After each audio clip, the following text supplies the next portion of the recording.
We're now approaching the final straight of our HITC Sevens current positional series, building up to our HITC Sevens World 11, much like our former all-time positional series and 11. Following today, there is just our central/attacking midfield and centre-forward sevens left to come, but now it's the turn of the right wingers. No, not that type. That's more like it. As I've said many times in the introduction to these videos, I've tended to include the players in the positions they have featured in most frequently this season. If a player isn't here that you expected, they may well fall into a different position in the series, and the rankings are based on current ability, not recent form, but not on past glories by the same token. Here are our 7 best right wingers in world football. Riyad Mahrez. Kicking us off with this 7 is a man who can't even get into his own club's starting 11.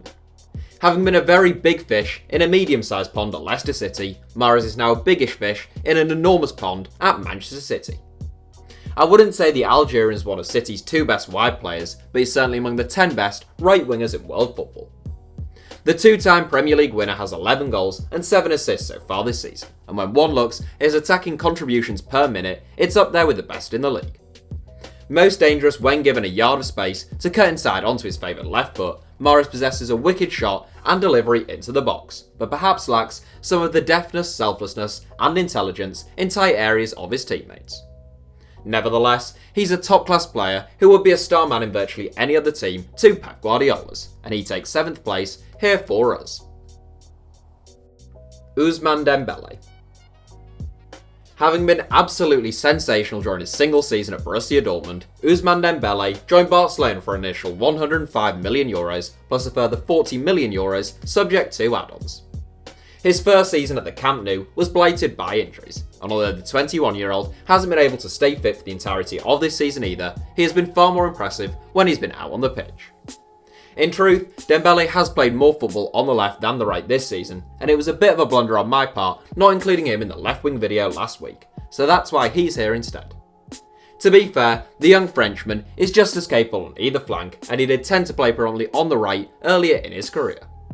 Dembele has searing pace and excellent feet, and he's bagged 14 goals in 36 games this season, making the best goal-scoring campaign of his career to date. If he can get a full pre-season under his belt and stay fit next season, he'll be one of the most dangerous wide men in the world. Jadon Sancho. When Ousmane Dembele made his big money move to Barcelona, Borussia Dortmund looked a little left field in terms of his replacement.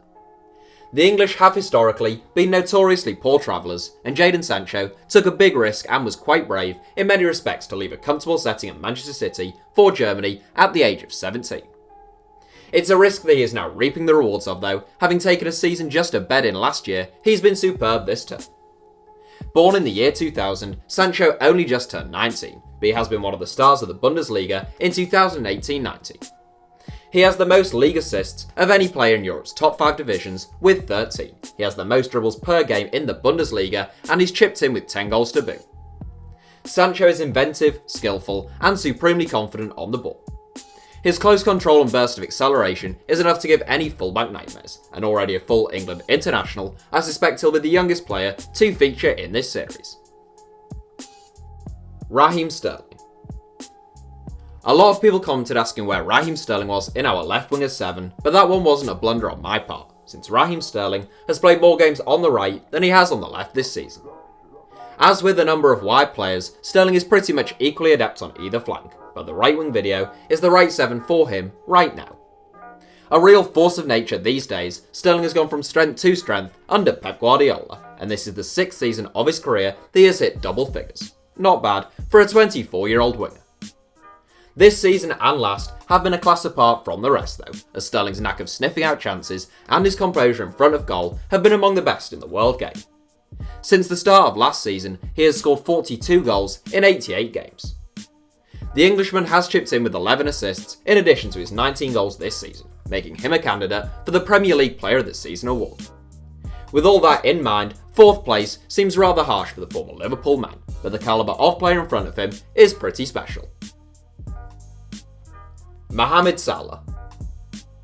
Speaking of the Premier League Player of the Season award, we begin our countdown of the top 3 with last season's recipient of the award. It seems unlikely that Mohamed Salah will retain his crown this season, but any fears that Salah's sensational form was a mere flash in the pan ought to have been well and truly banished.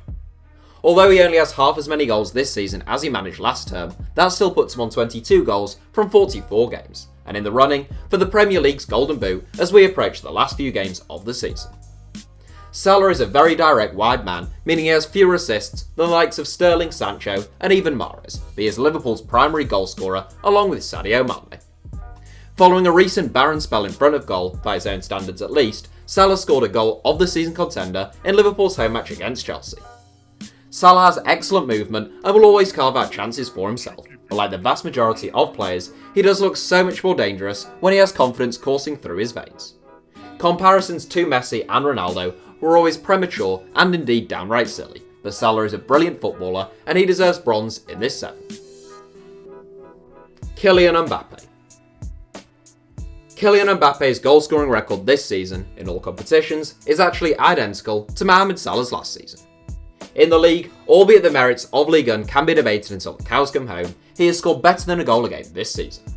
Whatever you think of PSG's dominance and the rest of French football's top flight, that is extraordinary. At the age of 20, Mbappe has scored 85 goals in 155 games at club level, he's won league titles with 2 different clubs, made the top 10 at Ballon d'Or voting twice, and has been named as French Footballer of the Year in a year when the nation won the World Cup. It's all very impressive, and Mbappe's talents are more than worthy of the accolades. Having played primarily through the middle at Monaco, Mbappe has spent a lot of time out wide on the right this season. There is still only ever one thing on his mind though, and that is finding the back of the net.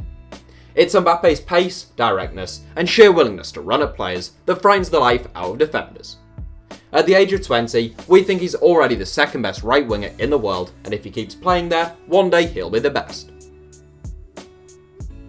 The honourable mentions. We're not going to go rolling off an enormous list of honourable mentions here, since when I do that, people inevitably say, well, if you're going to mention X, then what about Z? One man who certainly deserves an honourable mention though is Arjen Robben.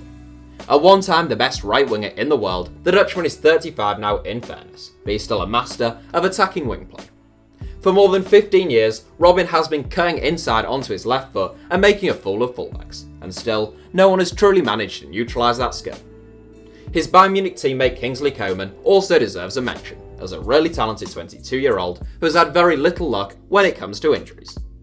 Coman is incredibly quick and has a remarkable trophy cabinet for a player of his age, but his continued injuries make it difficult for him to feature in our top 7. Staying in the Bundesliga, Bayer Leverkusen star Leon Bailey hasn't been quite as impressive this season as last, but the highly rated and uncapped 21-year-old still warrants a mention. The man who came closest to making out a 7 proper though, and really drove Riyad Mahrez close for that spot in 7th place, was prolific Marseille winger Florian Thauvin. Since his disappointing move to Newcastle United, Thauvin has been an absolute sensation in Ligue 1. Elsewhere, I feel as though we should take a second to acknowledge Carlos Vela and the incredible things he is doing over in the MLS right now. The former Real Sociedad favourite may not be quite at the same level as our 7 featured here, but he's producing form to rival even the best, albeit at a very different level. As I said, we could go on further and mention people like Willian and Juan Cuadrado, but it'd probably cause more problems than solutions. So with that out of the way, here is your top spot. Lionel Messi. Well, once he was put down as a right winger rather than as a centre forward or attacking midfielder, which I think is fair based solely on this season, Lionel Messi was always going to top this 7. It speaks volumes that whilst the likes of Salah, Sterling and Mbappe are truly extraordinary footballers playing some of the best football of their lives, they're still, if truth be told, a million miles behind this man. That is absolutely no shame on their part, but simply an enormous nod to the most gifted footballer we have had the privilege of seeing in action in my lifetime at least. Now, Messi is the most prolific footballer of his generation in terms of goals per game record, and indeed the most prolific footballer in the world this season, but the little Argentine gives you so much more than mere goals. In addition to the unadulterated joy that he gives those watching from the stands, Messi is also one of the most intelligent and effective footballers on the planet. One of the best passers of a ball, and one of the best dribblers. In fact, if we're being honest, he probably is the best dribbler and passer of a ball on the planet, and for a man who has scored a total of 606 goals in 710 games, he could get away with just being a poacher. the obvious choice and the right choice. If Messi didn't make our World 11, I think YouTube would have sufficient grounds to take this channel down. So that's it for our 7. Thanks for watching, feel free to subscribe and turn on notifications for more from us if you enjoyed the video, and you can now also follow us on Twitter for more ramblings from me. Our username is simply @HITC Sevens.